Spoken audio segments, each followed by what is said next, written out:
¿Alguna vez te has preguntado para qué sirven las matemáticas? Cuando estábamos en el colegio todo el tiempo nos decían como que en el futuro, que más adelante íbamos a poder aprender muchas cosas más complejas, que por allá en la universidad lo íbamos a necesitar, que tal vez cuando fuéramos adultos íbamos a requerir saber, ¿cierto?, qué son las matemáticas. Pues queridos y queridas, el futuro ha llegado y ahora somos esos adultos que necesitamos las matemáticas. Para esta prueba veremos lo que son las competencias. A nivel neurocientífico, los nuevos profesionales en educación de las matemáticas han observado que más allá del concepto, de tener conceptos claros frente a teoremas y cómo ejecutar ciertas operaciones matemáticas, es de vital importancia evaluar a los estudiantes a partir de las competencias que se desarrollan a raíz de estos conceptos, que los profesionales del futuro sean capaces de interpretar, argumentar o formular hipótesis. Vamos a comenzar con la primera competencia. La primera competencia que vamos a mirar es la competencia argumentativa. ¿Qué pasa cuando nosotros en la vida cotidiana buscamos argumentar una idea? ¿Qué pasa cuando alguien llega ante nosotros con un argumento, una discusión preparada y nosotros empezamos a rodear el tema y no le damos la idea principal? Por ejemplo, lo vemos todo el tiempo que de pronto en una convivencia, no lavaste los platos, ay, mira que no lavaste los platos, nunca lavas los platos. Y la otra persona de repente responde, pero es que tú tampoco me recoges a la salida del trabajo. ¿Te das cuenta la diferencia de argumento entre la discusión inicial, que son los platos, y la respuesta de la otra persona, que es otro motivo? Allí radica nuestra capacidad de argumentar una postura u otra. Entonces, para esta prueba, en la competencia argumentativa, va a pasar lo mismo. Nos van a contar una historia y nos van a preguntar qué se puede concluir a partir de ahí. O nos van a preguntar si esta persona está en lo correcto o no, ¿cierto? O nos van a cuestionar por qué algo sí es correcto o por qué algo no es correcto. Para ello, vamos a buscar siempre entre las opciones A, B, C, D un ejemplo o un contraejemplo que nos indique, ¿cierto?, directamente el argumento que estamos buscando validar o refutar según sea el caso. Entonces, para esta competencia, nosotros necesitamos saber el por qué algo sucede o no sucede. Para ello, vamos a trabajarlo por medio de un ejercicio. ¿Qué dice este ejercicio? Se quiere cerrar con cinta una caja por sus aristas, como la de la figura. Mírala acá. Acá te la puse, dando vuelticas y la cintica. Entonces vamos a encerrar una cajita por todas sus aristas. Y compraron 8 metros un cuarto de cinta. 8 metros y un cuarto de cinta. Entonces se puede afirmar que quedan faltando tantos metros de cinta o sobran tantos metros de cinta. Para realizar este ejercicio te recomiendo pausar el video un momento y piensa que tienes una cajita como esta. Las aristas son todos los plieguecitos que tiene una caja. Entonces vamos a ponerle cinta por toda la base, vamos a ponerle cinta por toda esta tapita, ¿cierto? Y vamos a ponerle cinta en cada uno de estos empates, en cada esquinita. Esos son las aristas de un cubito. Entonces, quiero que pauses el video e intentes resolverlo por tus propios medios y ya vamos a ver cómo se resuelve.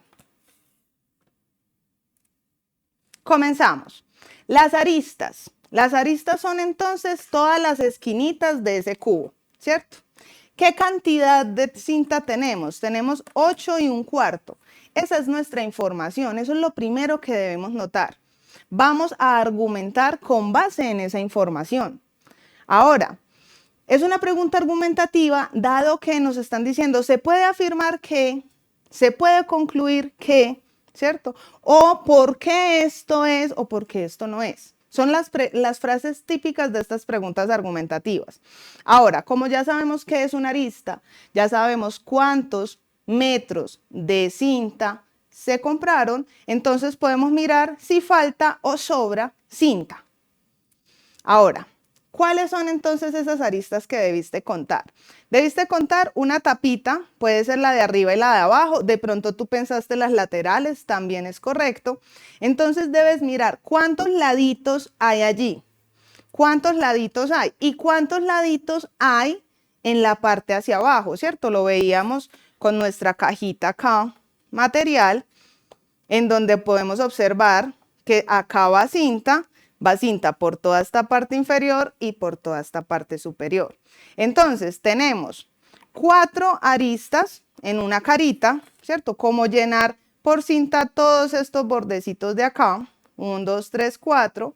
Tenemos estas otras de acá abajo, 1, 2, 3, 4, entonces mira, 4 más 4 y sumamos estos otros 4 laditos, 1, 2, 3 y 4. Mira que nos sirve repasar otra vez, por ejemplo, este lado y este lado, porque ya los contamos cuando hicimos el conteo de las 2 caritas. Eso es un truquito para cuando te pongan ejercicios con cajitas. Ahora, sabemos cuánto mide cada uno de esos lados, ¿cierto? Sabemos que cada uno de esos lados mide 2 metros. Y si tengo 12 aristas, y cada una de ellas mide 2 metros, entonces puedo contar cuántos metros de cinta necesito para que quede toda la cajita bien sellada. Entonces tenemos 24 metros de cinta que son necesarios para poder cubrir todas las esquinitas de nuestra cajita. Muy bien. Ahora, ya sabiendo que necesitamos 8 metros de cinta, pensemos. Entonces, si tengo 8 y un cuarto, ¿nos falta o nos sobra? Nos falta, ¿cierto? Muy bien, nos queda faltando cinta. Entonces, ¿cuánto? Pensemos, podemos hacerlo de diferentes maneras. Eso es lo bonito del razonamiento cuantitativo, que cada uno de nosotros lo desarrolla a partir de los conceptos que tiene guardados. Entonces, si necesitamos 24 metros de cinta y tenemos 8 y pedazo, o sea, un poquito más que 8, no sabemos cuánto es un cuarto, de repente y no sabemos. Entonces, si tenemos 8 y pedazo, ¿será que me faltan más de 16 metros de cinta? ¿O será que me faltan menos de 16 metros de cinta? Mira que ahí no tenemos que hacer un cálculo exacto. Y eso es otro tipcito que te quiero dejar. Y es que no necesariamente vamos a tener que llevar las operaciones hasta el final. A veces, por inspección o análisis, podemos descartar opciones e ir señalando cuál se acerca más a la verdad. Entonces, si tengo 24 metros que necesito y solo compré 8, yo sé que 24 menos 8 es 16 metros. Pero yo tengo un poquito más de 8, un poquito más de 8. ¿Cuánto? No sé. Pero tengo un poquito más de 8. Entonces no me va a faltar más de 16. Me falta 15 y pedacito. Entonces nuestra respuesta correcta sería la B. Esa es la respuesta que debiste señalar como correcta en el momento en el que pausaste el video. Ahora, Aleja, yo quiero saber cuánto es un cuarto. Muy bien, nos vamos a devolver por allá a nuestra mente en primaria que nos enseñaban que era una unidad. Entonces, una unidad es un todo. Este vasito de agua es el 100% del agua que tiene este vasito, ¿cierto? Una población completa es el 100% de esa población. Una torta completa es una torta. Y yo parto esa tortica en pedazos iguales. Cuando la partimos en pedazos iguales, digamos este caso la vamos a partir en 4 pedacitos, entonces tenemos una unidad dividida en 4 partes iguales. Cuando yo tomo un pedacito de allí, tomo una porción de tortica, entonces me estoy comiendo uno de 4 pedazos. Esas son las fracciones. Cuando tomo un cuarto de algo, mira que si miramos nuestro dibujito, tenemos la mitad de la mitad. Cuando partimos acá a la mitad de esta unidad, nos queda acá un pedazo y acá otro pedazo. Y si partimos la mitad a la mitad, volvemos a tener otro pedacito más chiquito, exactamente igual en todas partes. Entonces, un cuarto es el 25% de algo. La mitad de 50 es 25. Cuando hacemos esta división, 1 dividido 4 nos da 0.25. Y si ese 0.25 lo multiplicamos por 100, nos da un 25%. Eso es algo que nadie nos enseña. Nadie nos enseña a pensar que una fracción, un decimal y un porcentaje pueden representar la misma cantidad. Entonces, eso es también algo que nos sirve. Ahora, Aleja, pero es que nuestra unidad en este ejercicio es el metro. Yo necesito saber cuánto es un cuarto de un metro. Entonces, un metro tiene 100 centímetros. La mitad son 50 centímetros. La mitad de la mitad son 25 centímetros. Y escrito a forma de metros sería 0.25 metros. Si sumamos 8 con 0.25, tenemos una cantidad total de cinta de 8.25 metros. Haciendo la diferencia, obtenemos nuestra respuesta exactica. Entonces, allí también podemos ver, no necesariamente tenemos que hacer todo el cálculo. Mira que por inspección ya sabíamos que nos iba a quedar faltando un poquito menos de 16 metros de cinta. Y entre las cantidades que teníamos allí, pues la única opción que se acomodaba a esa percepción de cantidad que teníamos en mente es nuestra opción B. En las formas de resolver, muchachos, en las formas en las que vienen estructuradas estas respuestas, vienen de maneras como muy modeladas. Entonces, normalmente vienen o las 4 preguntas muy parecidas, las 4 respuestas, perdón, muy parecidas, o 2 y 2.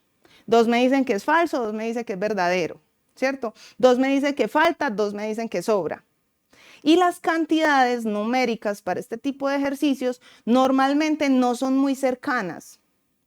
Normalmente nos ponen cantidades bien alejadas, como que las opciones de respuesta son 8, 80, 11 y 22. Entonces, por inspección, más o menos contando los números aproximados, le debe dar a uno una respuesta.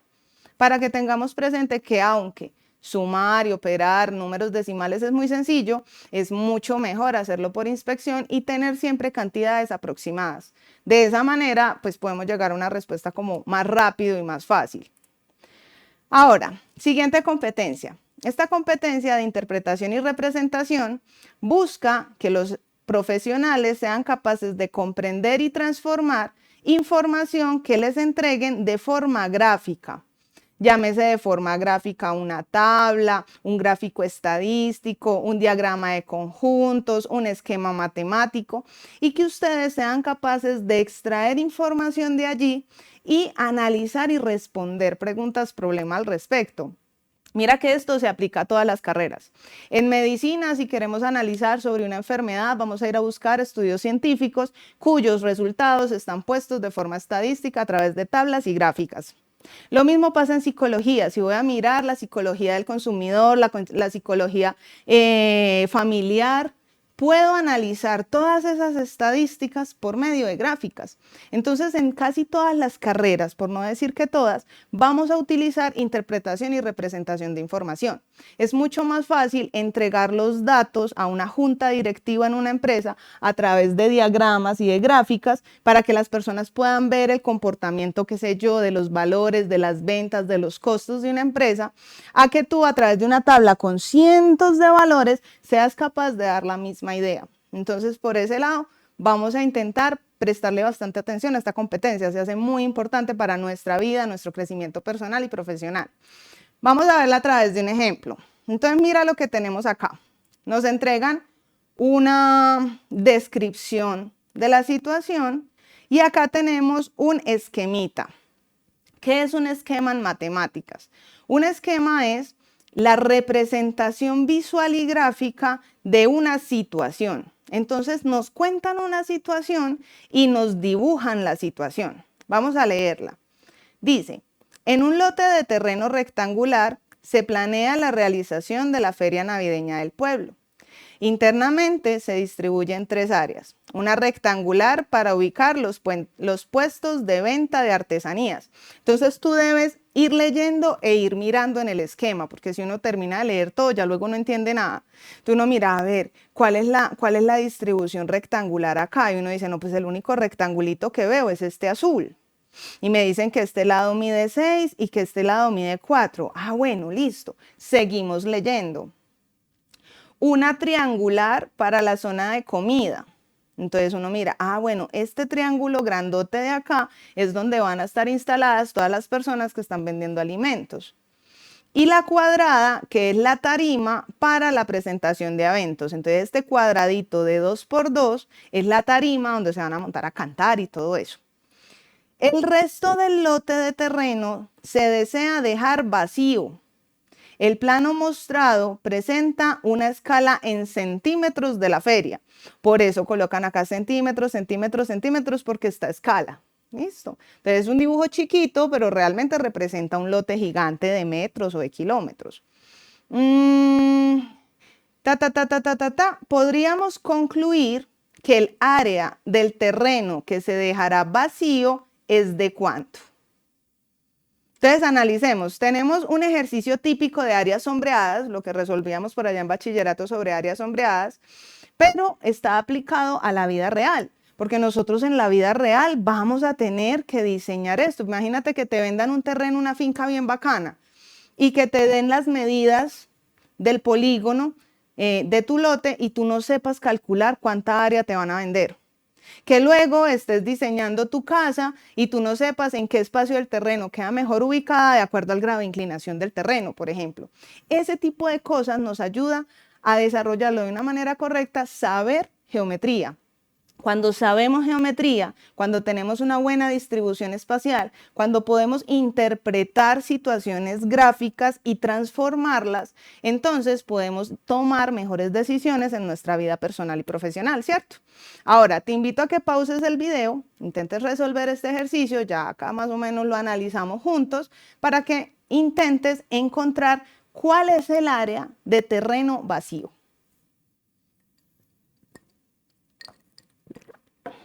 Muy bien, vamos a ver cómo nos fue. Primero que todo, sabemos que es una pregunta interpretativa. ¿Por qué? Porque tenemos información gráfica. Punto 1. Punto 2.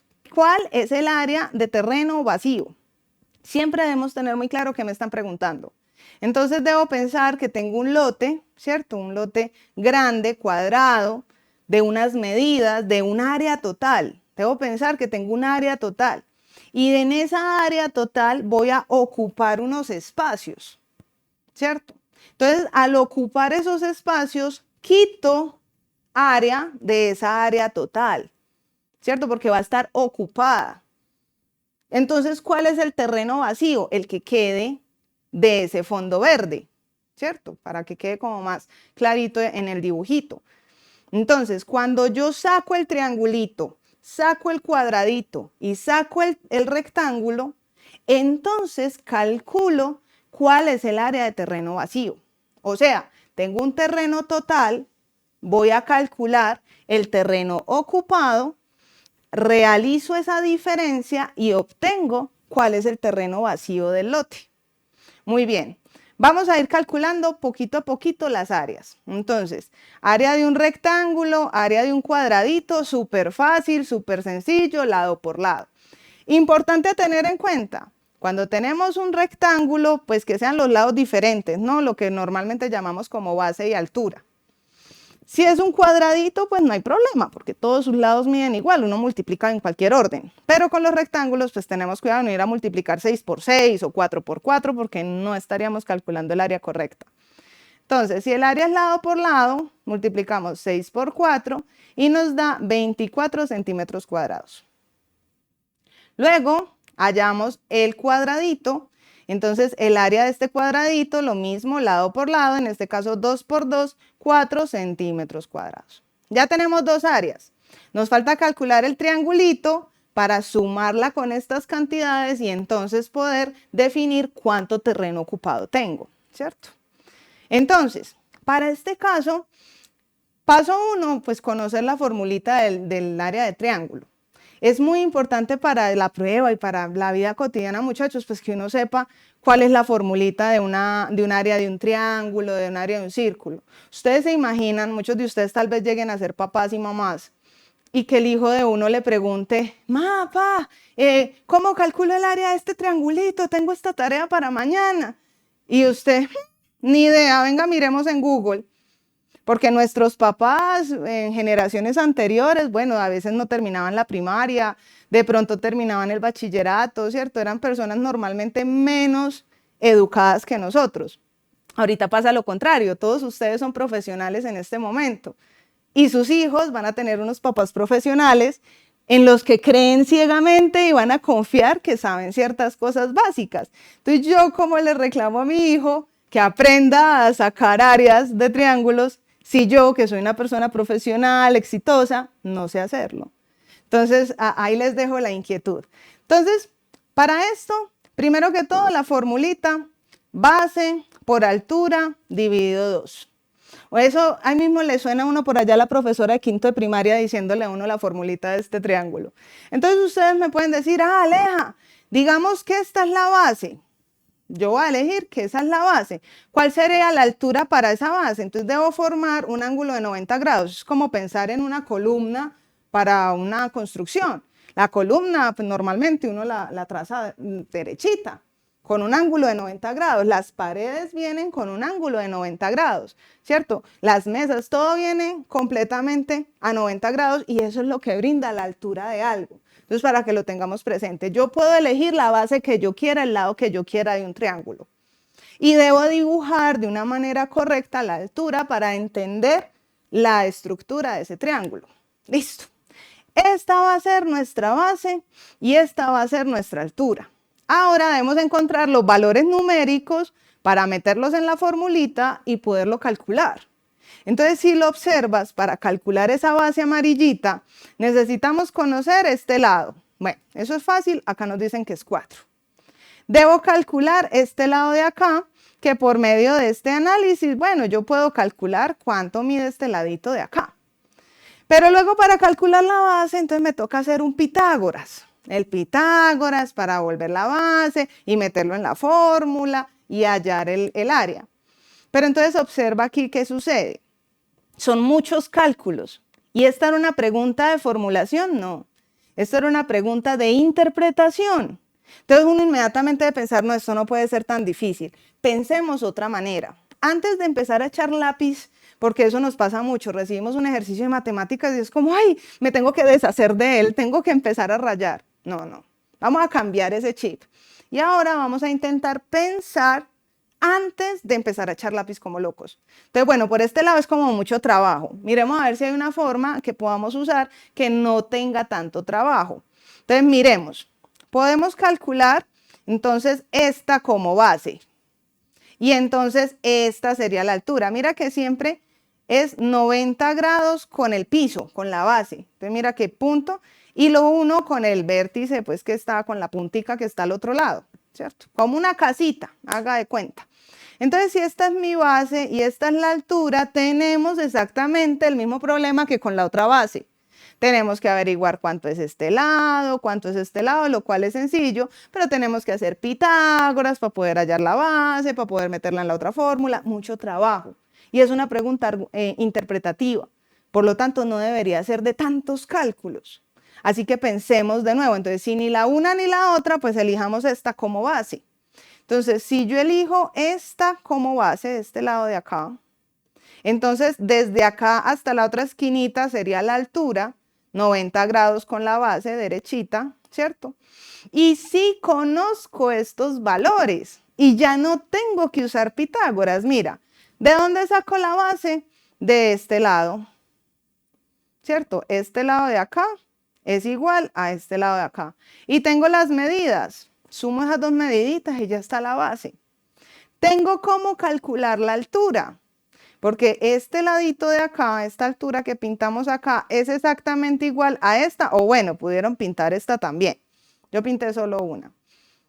Y este ladito yo lo puedo calcular a través de estos dos valores. Yo tengo un lado largote, ¿cierto? Y voy a escoger un pedacito de ese lado largote. Y conozco el otro pedazo. Entonces hago una resta, ¿cierto? Y ahí puedo encontrar cuánto es la altura. No necesitamos usar Pitágoras. Una simple suma, una simple resta y metemos los valores a la fórmula.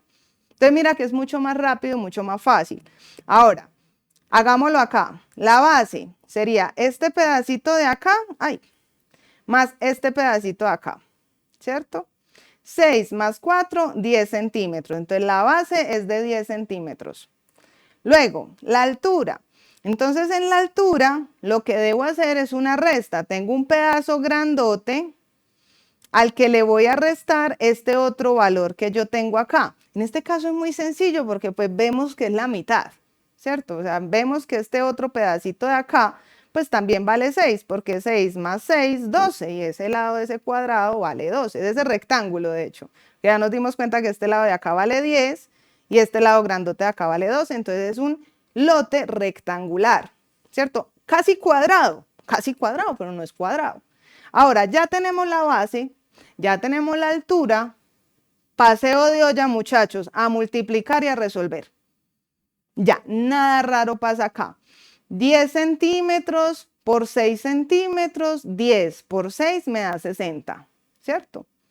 Centímetros por centímetros, entonces nos da centímetros cuadrados. ¿Por qué? Porque cuando multiplicamos letras, cuando multiplicamos expresiones, entonces esas expresiones las usamos con potenciación. Con la potenciación me dice, si tiene la misma base, coloque la misma base y sume los exponentes. Por allá le llega a uno la voz del profesor de octavo, así en susurro a uno como en forma de pesadilla. Entonces, para eso sirve la potenciación, para uno poder colocar las unidades de medida de forma correcta. Y de esa manera también me doy cuenta si lo que estoy hallando, si es lo que necesito, porque si las unidades me dan cuadradas y estaba buscando un volumen, pues entonces algo hice mal, ¿cierto? Si las unidades me dan en centímetros solitos y está buscando un área, pues centímetros solitos es una longitud. Y estoy buscando una superficie, un área, algo hice mal. Entonces las unidades también le ayudan a uno como a darse cuenta si los cálculos que uno está haciendo si son correctos. Entonces tenemos 60 centímetros cuadrados dividido 2. Entonces la mitad de 60, 30. A centímetros cuadrados pues no le sacamos mitad porque es una letra. Entonces simplemente esa letra sigue escrita ahí, ¿cierto? Sigue escrita normalito. Entonces ya encontramos el área del triángulo. Ya tenemos todas las áreas. Ya hicimos el trabajo más duro, el trabajo más difícil. Lo hicimos de la mejor manera, invirtiendo en esto el menor tiempo posible. Ahora, ¿qué hacemos? Echemos memoria. Pause un momentico el video y piénselo. ¿Qué es lo que tengo que hacer después de tener todas las áreas? Tenemos un terreno grande donde estamos ocupando espacios chiquitos. Entonces, a ese terreno grande le quito esos espacios chiquitos que estoy construyendo y de esa manera encuentro entonces el terreno vacío. Porque realmente mi pregunta es, ¿cuál es el área del terreno vacío? Entonces, sumamos 30 más 24 más 4. 30 más 24 más 4. Todos sabemos que son centímetros cuadrados, entonces no los escribí acá, sino que solo los escribí al final. Entonces 30 más 24 más 4 nos da 58 centímetros cuadrados. Mira que ya desde acá por inspección sé cuál va a ser la respuesta.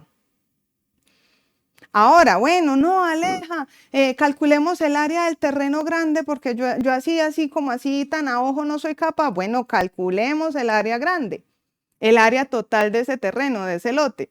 Entonces ya nos dimos cuenta que este lado de acá vale 10, que este lado de acá vale 12, el área de un cuadradito lado por lado, 10 por 12, que nos da 120 centímetros cuadrados, porque estos son 12 centímetros y estos son 10 centímetros. Entonces vuelve y juega potenciación. O si no nos queremos preocupar ahorita por potenciación, simplemente cuando es área, vamos a tener unidades de medida al cuadrado. Cuando es volumen, tenemos unidades de medida al cubo. Y cuando es una longitud normal, pues está la unidad de medida solita. El metro, el kilómetro, el centímetro, pero solito, sin potencias. Listo, tenemos nuestra área total, 120. Entonces 120 menos 58, ¿cuánto es? 62, ¿cierto? Centímetros cuadrados. Entonces, uno por inspección va resolviendo, porque uno más o menos se va dando cuenta. Estos cálculos, pues uno no escribe todo con títulos en la hojita de procesos. Uno hace esto muy rápido. Entonces, quiero que te des cuenta que las áreas son fundamentales para este ejercicio. Es un ejercicio de interpretación, pero si no conocíamos el área del triángulo, no íbamos a ser capaces de interpretarlo tan bien, ¿cierto? Si no conocíamos cómo sacar el área de un rectángulo, tampoco. Si no analizábamos que hay que quitar esos espaciecitos ocupados de ese terreno total, pues tampoco hubiésemos podido lograrlo. Entonces, a veces hay una creencia de que cuando resuelvo problemas de interpretación o de argumentación, no necesito hacer como echar lápiz, no necesito echar machete. Y eso es falso. Si bien en algunas preguntas de interpretación y argumentación las operaciones matemáticas son muy sencillas o incluso a veces no hay, no siempre sucede. Para este tipo de ejercicios necesitamos tener al menos unas ideitas básicas, al menos unos conceptos básicos que nos permitan afrontar con mayor propiedad este tipo de ejercicios, tanto en la vida cotidiana como para nuestro examen. ¿Listo? Ahora, vamos con la última competencia, nuestra competencia de formulación y ejecución. En esta competencia, lo que quieren es saber si tú conoces cómo calcular algo, ¿sí? Entonces, nos pueden preguntar de dos maneras. Por un lado, nos pueden preguntar un resultado numérico, un resultado físicamente numérico, y por otro lado, nos pueden estar preguntando cómo llegar a ese resultado numérico. Por ejemplo, Marta es carpintera amateur y Marta quiere hacer una cajita en madera bien bonita para guardar cositas, ¿cierto? Entonces Marta tiene esta cajita en su mente. Ella dice una cajita bien bonita en maderita. Marta dibuja en un cuaderno cómo quiere que sea su cajita. Entonces esta cajita es un dibujito en el cuaderno de Marta. Y ella dice, no, que tenga 1 metro de altura y 2 metros por acá y 3 metros por acá. Pero cuando ella llega a Home Center, en Home Center el señor que vende madera le va a decir, claro que sí, doña Marta, vea. ¿Cuántos metros cuadrados de madera quiere? Y ella, no, pues yo quiero hacer esta cajita. Y el señor del Home Center la va a mirar y le va a decir, pues sí, pero ¿cuántos metros cuadrados de madera le vendo?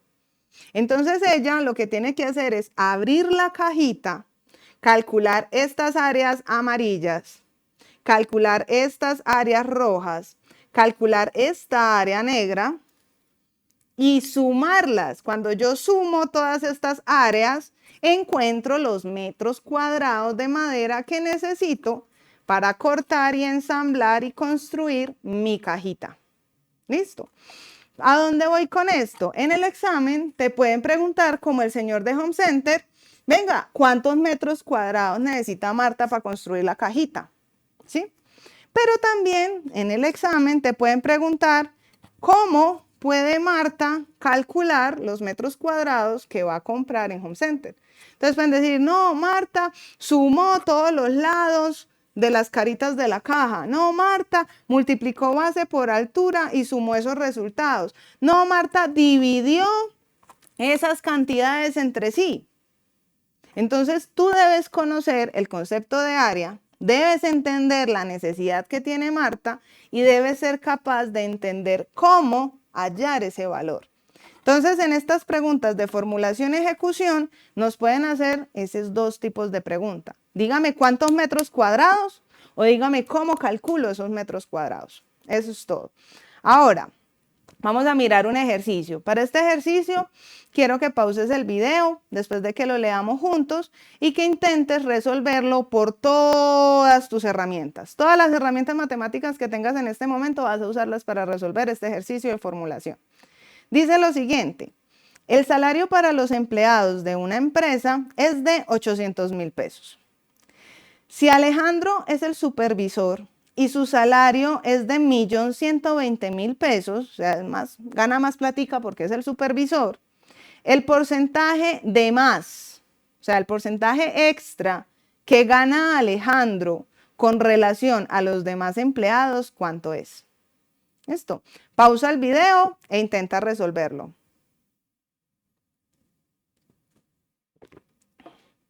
Vamos a ver cómo te fue. Primero que todo, sabemos que tenemos una pregunta de formulación, porque tenemos resultados numéricos. Nos están preguntando el porcentaje. Tenemos que calcular tenemos que calcular un porcentaje. El porcentaje que Alejandro gana extra con relación a todos sus compañeros, a todos sus colegas o todos los que están por debajo de él. Entonces, paso 1, cuando tenemos una pregunta de formulación y ejecución, señalar o escribir en nuestra hojita de procedimientos la información que tenemos. ¿Qué información tenemos? Tenemos que el salario de los empleados es de 800.000 pesos. Y tenemos que Alejandro gana 1.120.000 pesos. No escribí nada más. Esa es toda la información que me brinda el ejercicio. Luego analizo esa información.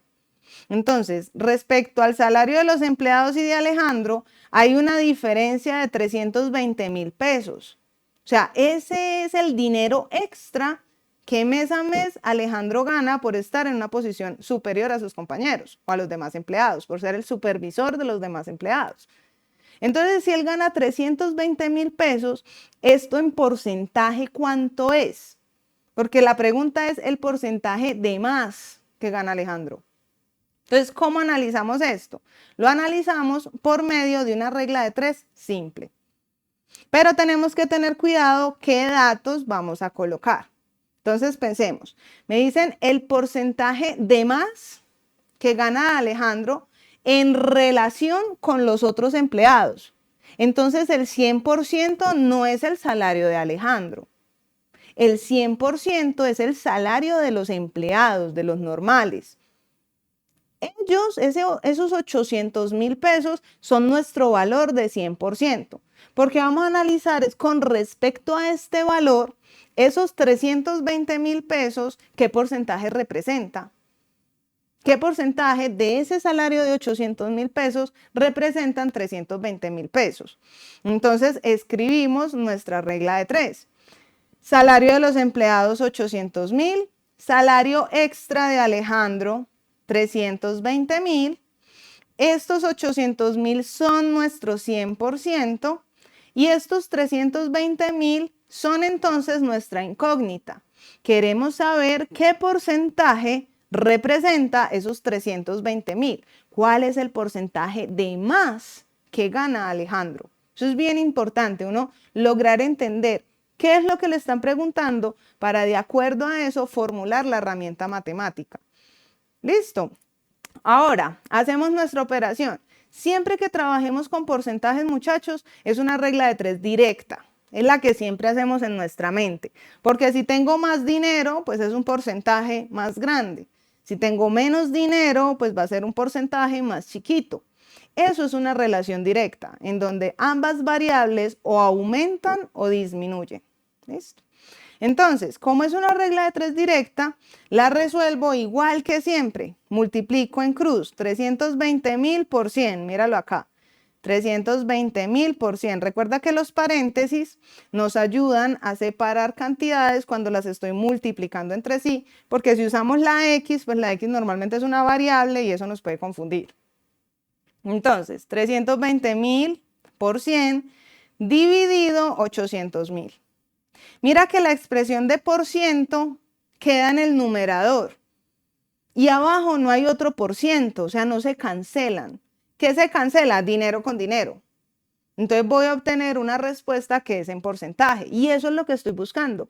¿Qué porcentaje de más gana Alejandro en relación a los otros empleados?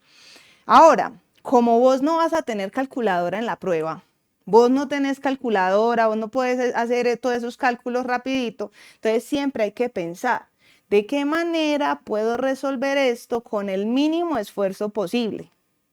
Entonces, recordamos por allá a nuestro profesor de octavo que nos decían, cancelen ceros, si están multiplicando y dividiendo, cancelen ceros, para que sea mucho más sencillo. Entonces observamos, bueno, yo puedo cancelar estos 3 ceros del 320.000, con estos 3 ceros del 800.000.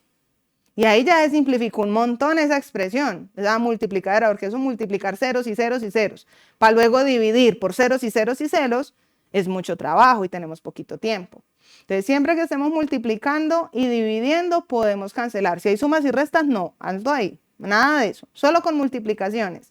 Entonces, cancelamos acá, luego pienso y puedo cancelar los 2 ceros del 100 con estos otros 2 ceros del 800, ¿sí? Y mira que acá ya todo esto me quedó mucho más fácil. ¿Cómo me quedó simplificado esto? Entonces, 320.000 por 1 320 por 1, porque ya le habíamos cancelado estos 3 ceritos, me da 320. Y este 800.000 le cancelamos todos los ceros. Entonces me quedo dividiendo por 8. Mira cómo esta cantidad grandota se convirtió en una expresión chiquita, cancelando puros ceros. Y ya esto, pues sí es una expresión muy sencilla, porque 32 dividido 8, inmediatamente sabemos que es 4. Y colocamos el cerito y nos da 40%. ¿Listo? O haces la operación 320 dividido 8 por allá en un ladito.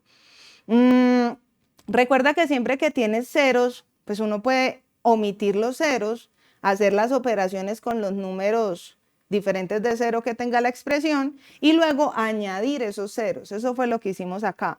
32 dividido 8, 8 por 4, 32 y agregamos este cerito. Y ahí obtenemos nuestra respuesta para el ejercicio. Entonces, ¿cuánto porcentaje de más gana Alejandro? Gana un 40% más que el resto de los empleados al ser supervisor. Eso también nos ayuda mucho, muchachos, en la vida profesional cuando vemos cuánto ofertan las empresas por nuestro conocimiento. Entonces uno empieza a hacer todo un análisis en LinkedIn y por medio de las bolsas de empleo, como más o menos qué salario están ofreciendo. Y de esa manera yo sé como no, por menos de tanto yo no me voy a ir a trabajar, porque el promedio de lo que ofrecen es tanto. No, esta persona me está ofreciendo 20% menos que las otras empresas, me está explotando. No, esta persona me está ofreciendo 10% más. ¡Ah, qué maravilla! ¿Cierto? Qué maravilla yo poder sacar un 10% más que el mercado laboral actual en lo que está. Entonces así puedo elegir un buen empleo, a dónde ir a aportar. Lo mismo con los bancos. Hay bancos que manejan tasas de interés muy altas y uno a veces no entiende. Bueno, uno dice, pues esta me ofrece a 1.8 y esta me ofrece a 3.2. Y dice, no, pues no es tanta la diferencia. ¡Ja! Haga cálculos de cuánto le representa ese 3.2 cada mes respecto a la deuda y cuánto le representa ese 1.8. Y cuando uno se da cuenta la diferencia de ceros que hay entre una cantidad y otra, pues elige el banco con el cual se va a endeudar. Entonces las matemáticas, muchachos, en la vida adulta son fundamentales, son indispensables para poder desarrollar de una manera adecuada estas competencias y tomar decisiones adecuadas en nuestra vida cotidiana. Ya no somos los niños que la mamá nos hacía las cuentas, ya no somos los niños que nos daban un recadito de vez en cuando, ahorrábamos unos pesitos para alguna cosa, no. Ya somos personas adultas en un mundo laboral muy complejo, en una sociedad que cada vez está más tecnificada, que cada vez los programas de programación, inteligencia artificial están ganando más auge. Cómo desde mi profesión, desde mi pasión, logro encaminar estas herramientas matemáticas a crecer profesionalmente, a poder incursionarme en otros métodos, en otras oportunidades laborales, sin tener el miedo de, ay, no, es que yo no sé ni sumar, no, yo no me sé las tablas de multiplicar, no, ¿yo qué voy a hacer? Entonces, para eso es importante que desde ya tomamos y asumimos responsabilidad para empezar como esta formación en las matemáticas, no por un examen, sino por nuestro propio crecimiento personal y profesional, por nuestro futuro. Ahora, ¿cuáles son los temas básicos que necesitamos o que todo profesional necesita? Uno, para afrontar esta prueba de manera exitosa y dos, para la vida cotidiana, para enseñarle a los futuros hijos, ¿cierto? En estadística, pilas acá, esto no es lo único que cae, no, esto es lo que fijo cae en la prueba. ¿Qué nos va a caer? Representación de datos. Nos van a dar información gráfica en diagramas de barras, en polígonos de frecuencia, en diagramas de tortas, ¿cierto? Necesitamos saber interpretar esa información. No podemos pasarnos la vida sin sacar un promedio, porque entonces ¿cómo vamos a comparar las ofertas laborales que nos salgan?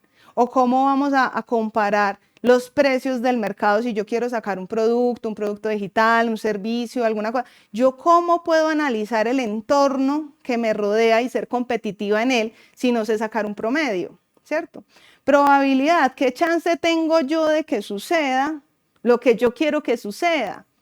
¿Cómo me voy a ir por la vida creyendo en la suerte? A estas alturas de la vida ya no podemos creer en la suerte. Ya sabemos que todo es probabilidad, es estar en el momento indicado, con las herramientas indicadas y la oportunidad se da. Entonces, ¿cómo voy a andar por la vida sin saber qué es probabilidad? ¿Cómo voy a andar por la vida? ¿Cómo voy a llegar a este examen sin saber cuál es la moda, la media o la mediana de un grupo de datos? O saber qué significan estas palabras al analizar un conjunto de datos. ¿Listo? En geometría, frescos que no les va a caer nada de trigonometría. No les va a caer que el seno, que el coseno, que la tangente, no. Pero sí les va a salir áreas. Sí les van a salir perímetros. Y sí les van a salir volúmenes. Ahora, esta prueba es muy amena porque la intención no es que sea memorística. La intención acá no es que tú te tengas que memorizar una cantidad de cosas en este momento. La intención es que tengas algunos conocimientos base que te permitan analizar situaciones más complejas. Entonces, no nos van a pastelear el área de un rectángulo, porque prácticamente que eso es cultura general matemática. No nos van a pastelear el área de un triángulo o de un círculo. Con el círculo lo van a querer corchar. Te apunte ahí en su cuadernito, por favor, memorizar el área y el perímetro de un círculo, porque siempre cae. Pero si, digamos, les ponen un trapecio, el trapecio se lo pastelean a uno. O sea, le dicen a uno, el área del trapecio se calcula a través de la suma de la base pequeña, la base grande, ¿sí? Si nos ponen un cono, digamos, hallar el volumen de un cono, le dan a uno pistas sobre cómo se calcula ese volumen.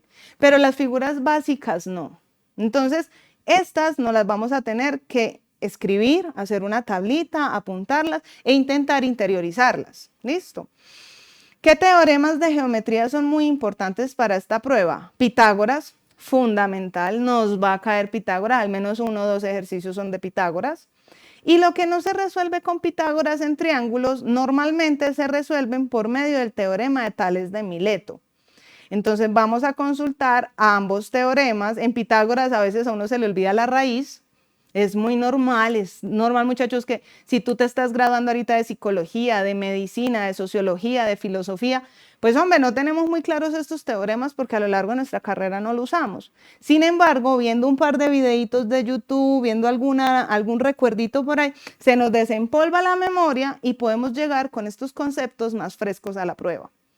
En álgebra y cálculo, que es como lo que más asusta a todo el mundo, fundamental llevar las operaciones aritméticas claras, que sepamos sumar y restar. A veces con los números negativos tenemos muchos problemas y a todo le metemos como ley de signos. No, no, no.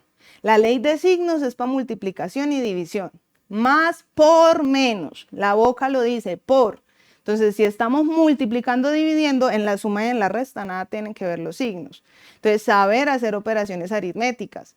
Debemos recordar cómo se hacen operaciones con fraccionarios. Así como el recorderis que les hice ahorita, de que es una unidad y que es una fracción, pues bueno, y cómo se suman pedacitos. Y cómo se restan, y cómo se multiplican, y cómo se dividen fracciones. Porque eso no sale. Entonces, a veces uno sí entiende el ejercicio. Uno sí entiende la situación problema, uno sí sabe qué hacer, pero al momento de hacerlo, lo hace mal, lo ejecuta mal, porque se le olvidaron a uno esos detallitos de cómo hacer esas operaciones aritméticas. Ahora, respecto a relaciones lineales, entonces, no es que te va a salir una función matemática súper elaborada, pero sí te puede salir una línea. Entonces, si tú no recuerdas cómo se expresaba una línea, cómo es la ecuación de una línea, bueno, peguémosle una repasadita, ¿cierto? La regla de 3 es una relación lineal, como lo veíamos ahorita, era x es igual a la multiplicación de esto dividido tanto, y nos da una respuesta en porcentaje, ¿cierto? Expresiones algebraicas, no es como que te va a salir un trinomio cuadrado perfecto, no, pero se pueden poner creativos, entonces te dan un cuadradito, ¿cierto? Te dan un cuadradito, o bueno, no un rectángulo más fácil, te dan un rectángulo y te dicen que este lado de acá abajo no mide 2 metros, sino que te dicen que mide X. Y este ladito de acá arriba te dicen que vale 2X o 1/2 de X. Y entonces halla el área de esto, pero en términos de X. Entonces realmente no es algo difícil de hacer, es multiplicar X por 2X. Pero si yo no sé multiplicar X por 2X, pues no voy a ser capaz de resolver el ejercicio, aunque yo entienda qué hay que hacer. Entonces, para esta prueba, muchachos, uno no estudia, pero uno sí entrena, uno se prepara. A veces le preguntan a uno como que ¿y para qué? ¿Para qué yo voy a resolver expresiones algebraicas? ¿Qué finalidad tiene eso? Haga de cuenta que es el gimnasio. Uno va al gimnasio y levanta pesas, ¿no? Y uno arranca a levantar pesas. Pero realmente usted se va por la vida levantando pesas. O sea, usted va al gimnasio porque usted va por la vida haciendo este movimiento, ¿no? ¿Cierto? ¿Uno para qué va al gimnasio? Uno va al gimnasio porque uno fortalece la articulación y el músculo y se libera dopamina y soy feliz y me hago orgullosa de mi cuerpo y me vuelvo más fuerte. ¿Sí? Entonces es injusto creer que uno resuelve trinomios cuadrados perfectos porque uno va a ir por la vida resolviendo trinomios cuadrados perfectos. No. Uno realmente resuelve expresiones algebraicas porque de esa manera le enseña uno al cerebro a pensar, a conectar dos neuronas que antes no se conectaban.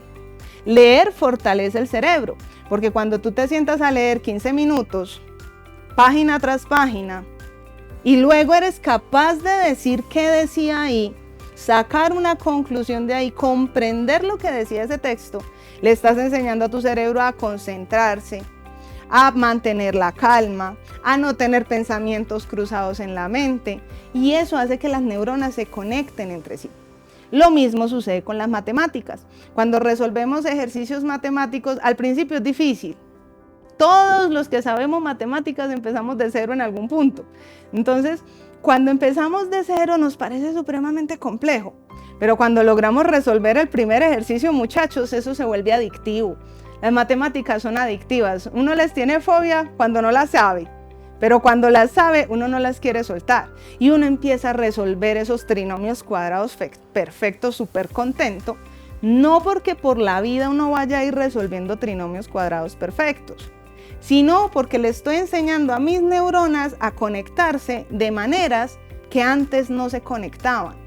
Y cuando se me presente una situación compleja, ese camino neuronal está hecho y pueden tomarlo para llevar esa línea de pensamientos y resolverlo de una manera más eficiente. Es muy loco, pero cuando uno sabe matemáticas, uno todo lo ve como en términos de X y Y. Uno cada situación la encasilla, porque a través de las matemáticas lo que le estamos enseñando a nuestro cerebro es a pensar ordenadamente. Aquí hay un paso 1, del cual se desprende un paso 2 y por medio del cual llego a un paso 3.